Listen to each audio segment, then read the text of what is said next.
പ്രിയ വിദ്യാർത്ഥികളെ, നമ്മൾ nothing twice എന്ന കവിതയും അതിന്റെ അർത്ഥവും പഠിച്ചു കഴിഞ്ഞു.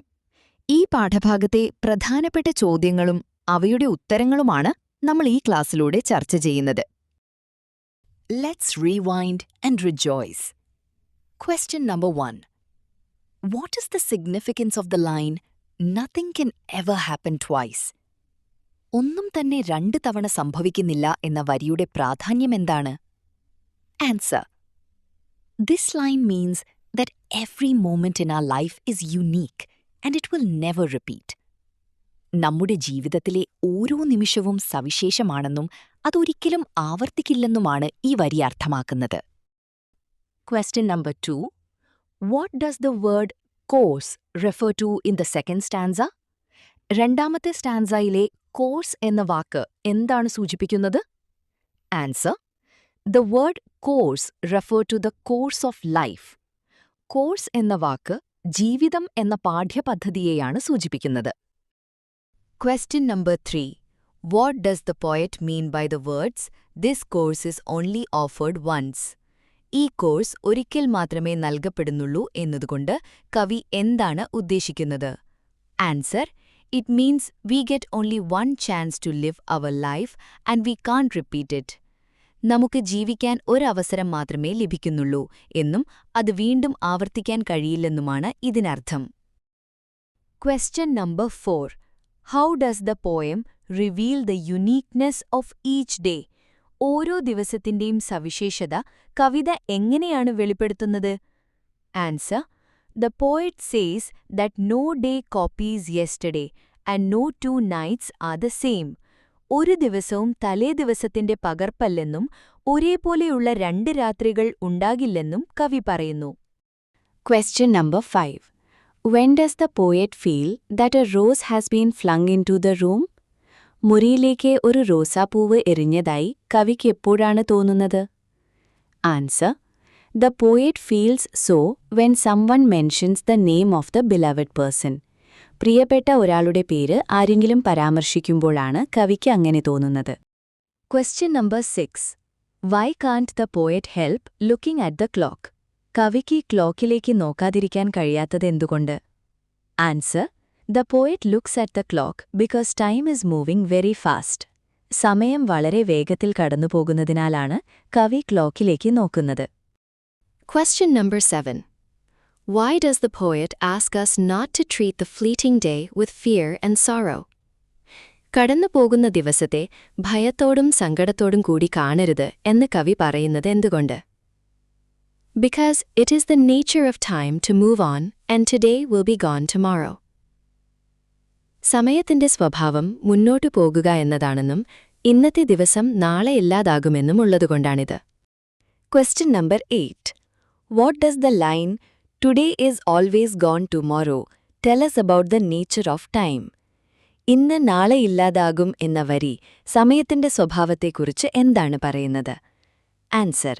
It tells us that time is transient and it never stays still. സമയം നൈമിഷികമാണെന്നും അതൊരിടത്തും നിശ്ചലമായി നിൽക്കില്ലെന്നും ഇത് നമ്മോട് പറയുന്നു. Question number 9. How does the poet establish the uniqueness of each individual?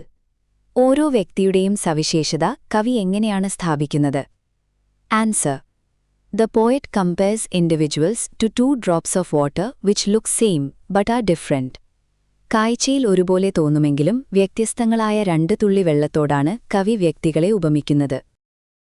Let's appreciate. Question number 1. How is time portrayed in the poem? ഈ കവിതയിൽ സമയത്തെ എങ്ങനെയാണ് ചിത്രീകരിച്ചിരിക്കുന്നത്? Answer. Time is portrayed as fleeting and irreversible. It never stops or repeats. സമയം വേഗത്തിൽ കടന്നുപോകുന്നതായും ഒരിക്കലും തിരിച്ചുപിടിക്കാൻ കഴിയാത്തതായും ചിത്രീകരിച്ചിരിക്കുന്നു. അതൊരിടത്തും നിൽക്കുകയോ ആവർത്തിക്കുകയോ ചെയ്യുന്നില്ല. Question number 2. What feeling does the mention of your name evoke? നിന്റെ പേര് എന്ന പരാമർശം എന്ത് വികാരമാണ് ഉണ്ടാക്കുന്നത്? Answer. It evokes a feeling of sudden joy and freshness, like a rose has been flung into the room. മുറിയിലേക്ക് പെട്ടെന്നൊരു റോസാപ്പൂവ് എറിഞ്ഞതുപോലെ പെട്ടെന്നുള്ള സന്തോഷത്തിന്റെയും ഉന്മേഷത്തിന്റെയും വികാരമാണ് ഇതുണ്ടാക്കുന്നത്. Question number 3. What does the clock symbolize? Clock എന്തിനെയാണ് സൂചിപ്പിക്കുന്നത്? Answer. The clock symbolizes the constant passage of time and the transience of human life. സമയത്തിന്റെ നിരന്തരമായ പോക്കിനെയും മനുഷ്യജീവിതത്തിന്റെ നൈമിഷികതയെയുമാണ് clock സൂചിപ്പിക്കുന്നത്. Question number 4. How does the poem view human relationships? മനുഷ്യബന്ധങ്ങളെ കവിത എങ്ങനെയാണ് കാണുന്നത്? Answer. The poem views human relationships as unique, where people try to find unity despite being different. മനുഷ്യബന്ധങ്ങൾ സവിശേഷമാണെന്നും വ്യക്തികൾ വ്യത്യസ്തരാണെങ്കിൽ പോലും ഐക്യം കണ്ടെത്താൻ അവർ ശ്രമിക്കുന്നുവെന്നും കവിത കാണിക്കുന്നു. Question number 5. What is the tone of the poem and how does it contribute to the theme? ഈ കവിതയുടെ സ്വഭാവം എങ്ങനെയുള്ളതാണ്? അത് കവിതയുടെ ആശയത്തെ എങ്ങനെ സഹായിക്കുന്നു? Answer. The tone of the poem is philosophical and reflective. It helps to understand the importance of living in the present moment. കവിതയുടെ സ്വഭാവം ചിന്തോദ്ദീപകവും തത്വാധിഷ്ഠിതവുമാണ്.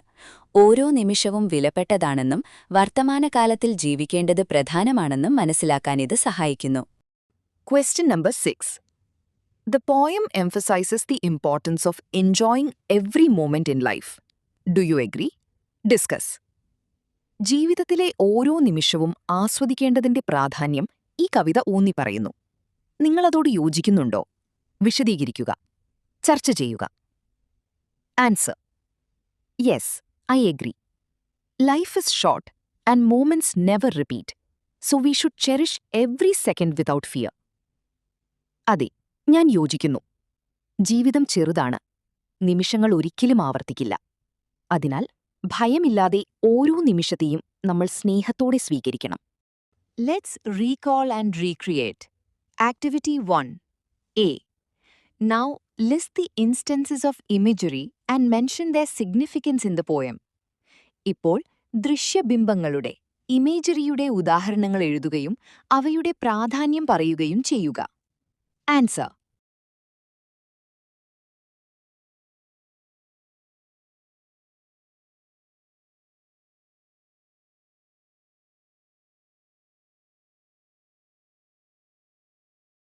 Now write a paragraph about the imagery in the poem. കവിതയിലെ ഇമേജറിയെക്കുറിച്ചൊരു paragraph എഴുതുക. Answer ഇവിടെ കാണിക്കുന്നുകൂടെ അർത്ഥവുമുണ്ട്.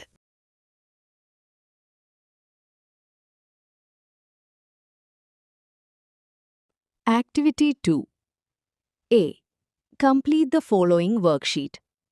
ഈ കാണുന്ന worksheet പൂർത്തിയാക്കുക. Answer.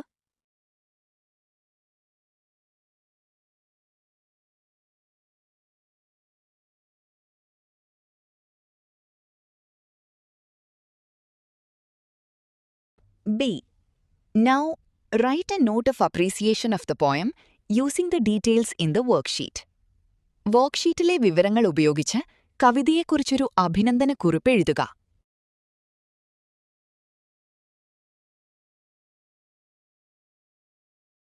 Let's analyze. Activity 1. Read the following sentences from the story Half a Day. Half a Day എന്ന കഥയിലെ താഴെ കൊടുത്തിരിക്കുന്ന വാക്യങ്ങൾ വായിക്കൂ. I am not punishing you, am I? ഞാൻ നിന്നെ ശിക്ഷിക്കുന്നില്ലല്ലോ, അല്ലേ? Put a smile on your face, won't you? മുഖത്തൊരു പുഞ്ചിരി വരുത്തൂ, അല്ലേ? Why do you think the speaker added these short questions at the end of the sentences above? മുകളിലെ വാക്യങ്ങളുടെ അവസാനം സംസാരിക്കുന്നയാൾ ഈ ചെറിയ ചോദ്യങ്ങൾ ചേർത്തത് എന്തുകൊണ്ടാണെന്ന് നിങ്ങൾ കരുതുന്നു? Answer. The speaker added these short questions to seek confirmation, agreement, or reassurance from the listener.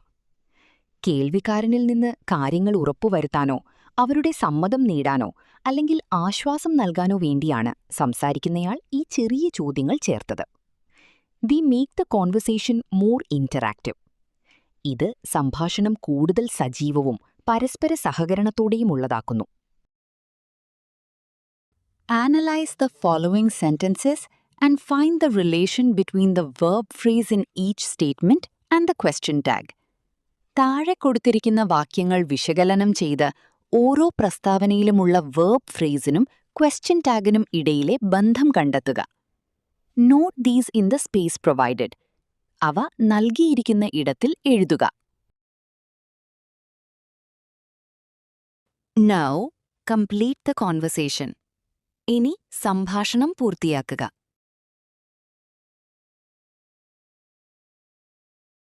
Activity 2. Nainika, a class 9th student, went home and narrated the story half a day to her younger brother. The first few sentences of Nainika's narration are given below. Read them carefully. Nainika എന്ന 9ാം ക്ലാസ്സുകാരി വീട്ടിലെത്തി half A day എന്ന കഥ തന്റെ ഇളയ സഹോദരനോട് പറഞ്ഞു. നൈനികയുടെ വിവരണത്തിലെ ആദ്യത്തെ കുറച്ച് വാക്യങ്ങൾ താഴെ നൽകിയിരിക്കുന്നു. അവ ശ്രദ്ധയോടെ വായിക്കുക. A. Now read the story half a day again and identify the sentences in the story that convey the same meaning. Write the sentences in the table given below. ഇനി ഹാഫ് എ ഡേ എന്ന കഥ വീണ്ടും വായിച്ച് അതേ അർത്ഥം നൽകുന്ന വാക്യങ്ങൾ കണ്ടെത്തുക. അവ താഴെ നൽകിയിരിക്കുന്ന പട്ടികയിൽ എഴുതുക.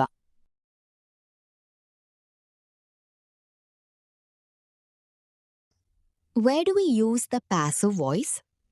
Passive voice എവിടെയാണ് ഉപയോഗിക്കുന്നത്?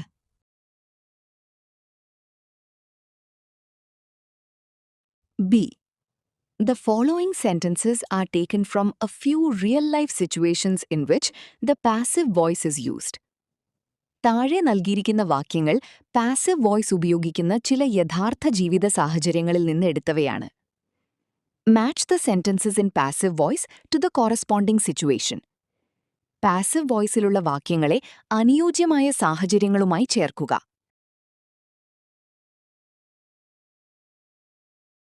C. A few statements based on the story half a day are given below.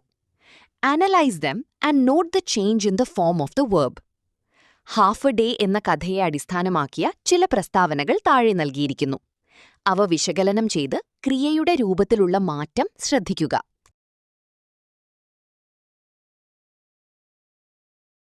D. Your school has won the first prize for one-act play in the District English Olympiad.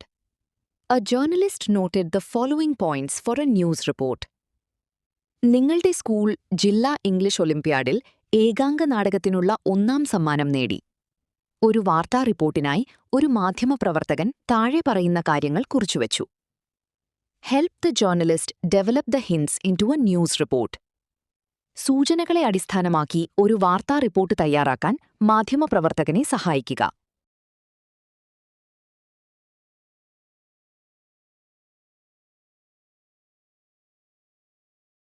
Activity 3. A. Here is a retold version of the first part of the story, half a day. Go through it. A. Half A day എന്ന കഥയുടെ ആദ്യ ഭാഗത്തിന്റെ പുനരാഖ്യാന രൂപം ഇവിടെ നൽകിയിരിക്കുന്നു. അത് വായിച്ചു നോക്കുക. When do the actions mentioned in the narration take place? വിവരണത്തിൽ പറയുന്ന പ്രവർത്തനങ്ങൾ എപ്പോഴാണ് നടക്കുന്നത്? Answer. The actions mentioned in the narration take place in the past. വിവരണത്തിൽ പറയുന്ന പ്രവർത്തനങ്ങൾ ഭൂതകാലത്തിലാണ് നടക്കുന്നത്. Which of these actions were already complete when they were narrated? ഇവയിൽ ഏതു പ്രവർത്തനങ്ങളാണ് പറയുമ്പോഴേക്കും പൂർത്തിയായിരുന്നത്? Answer. The actions that were already complete are: they walked through a street lined with gardens. The boy thought his father was punishing him. When they came to the school gate. Which of these actions were in progress at the time of narration? വിവരണം പറയുന്ന സമയത്ത് ഏതു പ്രവർത്തനങ്ങളാണ് നടന്നുകൊണ്ടിരുന്നത്? Answer. The actions that were in progress are: the boy was walking to school with his father. His mother was standing at the door watching them. On the way to school, he was arguing with his father. His father was trying to convince him. A few children were playing in the garden. B. Now pick out the sentences from the passage and complete the table. One has been done for you. ഇനി പാസേജിൽ നിന്ന് വാക്യങ്ങൾ കണ്ടെത്തി പട്ടിക പൂർത്തിയാക്കുക. 1 നിങ്ങൾക്കായി ചെയ്ത് നൽകിയിട്ടുണ്ട്.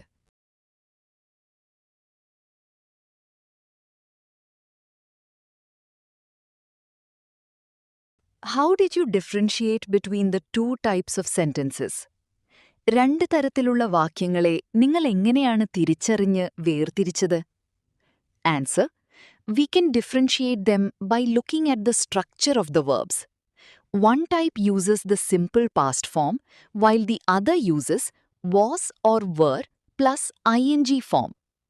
ക്രിയകളുടെ, അതായത് വേർബ്സിന്റെ ഘടന നോക്കിയാണ് നമ്മൾ അവയെ തിരിച്ചറിഞ്ഞത്. ഒരു തരത്തിൽ ക്രിയയുടെ സിമ്പിൾ പാസ്റ്റ് രൂപവും മറ്റേ തരത്തിൽ was or were plus ing രൂപവുമാണ് ഉള്ളത്. What difference do you find in the form of the verbs used in the sentences? വാക്യങ്ങളിൽ ഉപയോഗിച്ചിരിക്കുന്ന ക്രിയകളുടെ രൂപത്തിൽ എന്തെല്ലാം വ്യത്യാസങ്ങളാണ് നിങ്ങൾ കാണുന്നത്? Answer: Completed actions use a single past verb. Example: walked, came. While actions in progress use was, were plus verb plus ing. Example: was walking, were playing. പൂർത്തിയായ പ്രവർത്തികൾക്ക് ഒരു ഒറ്റ ഭൂതകാല ക്രിയയും നടന്നുകൊണ്ടിരുന്ന പ്രവർത്തികൾക്ക് was, were plus ing രൂപവുമാണ് ഉപയോഗിച്ചിരിക്കുന്നത്. Now, retell the story half a day in your words. You may use simple past tense or past continuous tense or combinations of these in your narrative. ഇനി half a day എന്ന കഥ നിങ്ങളുടെ സ്വന്തം വാക്കുകളിൽ വിവരിക്കുക. Answer: Activity 4A. Look at the following sentences and underline the noun phrases in the subject position. One has been done for you. താഴെ പറയുന്ന വാക്യങ്ങൾ ശ്രദ്ധിക്കുക. അതിൽ കർത്താവിന്റെ സ്ഥാനത്ത് വരുന്ന നൗൺ ഫ്രേസ് അടയാളപ്പെടുത്തുക. ഒരെണ്ണം നിങ്ങൾക്കായി ചെയ്തു കാണിച്ചിട്ടുണ്ട്. All rustle and bustle ceased. എല്ലാ ബഹളങ്ങളും അവസാനിച്ചു. Noun phrase all rustle and bustle. The coaches glide into space. കോച്ചുകൾ ശൂന്യതയിലേക്ക് നീങ്ങുന്നു. Noun phrase the coaches. My father felt a deep sorrow. എന്റെ പിതാവിന് വലിയ ദുഃഖം തോന്നി. Noun phrase my father. B. Now, mark the noun phrases and the verb phrases in each of the following sentences. ഇനി താഴെ നൽകിയിരിക്കുന്ന ഓരോ വാക്യങ്ങളിലെയും noun phrase, NP, verb phrase, VP എന്നിവ വേർതിരിച്ച് അടയാളപ്പെടുത്തുക. Answer: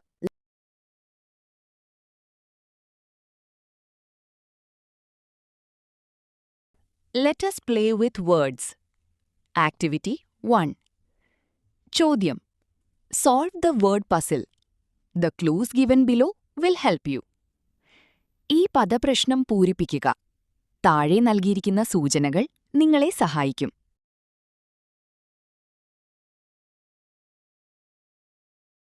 Activity 2. How do the highlighted words add meaning to the sentences?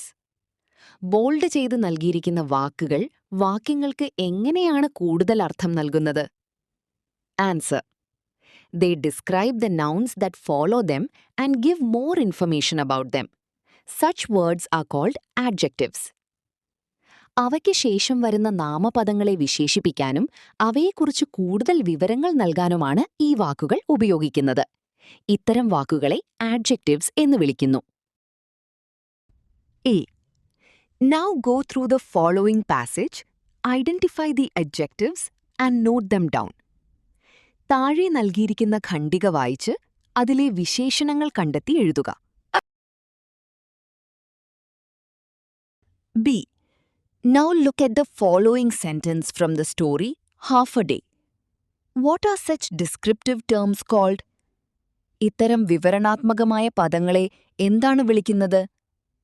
Answer: Compound adjectives. സംയുക്ത വിശേഷണങ്ങൾ. There are other compound adjectives in this unit. Find and note them in the space below.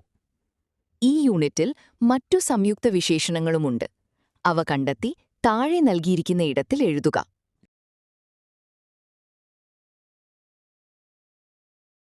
Now, make a few compound adjectives using the words given in the boxes and complete the story. One has been done for you. ബോക്സുകളിൽ നൽകിയിരിക്കുന്ന വാക്കുകൾ ഉപയോഗിച്ച് കുറച്ച് compound adjectives രൂപപ്പെടുത്തി കഥ പൂർത്തിയാക്കുക. ഒരെണ്ണം നിങ്ങൾക്കായി ചെയ്ത് കാണിച്ചിട്ടുണ്ട്.